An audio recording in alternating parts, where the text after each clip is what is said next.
During their formative years, our kids will spend more waking hours at school than at home. 17,000 hours.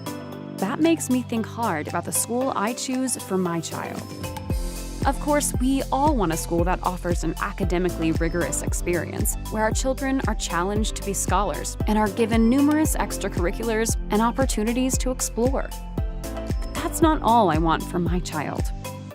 I also want a school that cares about building their character, one that shares my family's values they can see modeled in relationships with their peers and their teachers. A school where teachers feel called to love my children, to strengthen their faith, and to help them identify the influences of our world and teach them how to navigate those with love and truth. In a world full of influencers, who will influence your children for those 17,000 hours? We would love to have you and your family join us at Traders Point Christian Schools.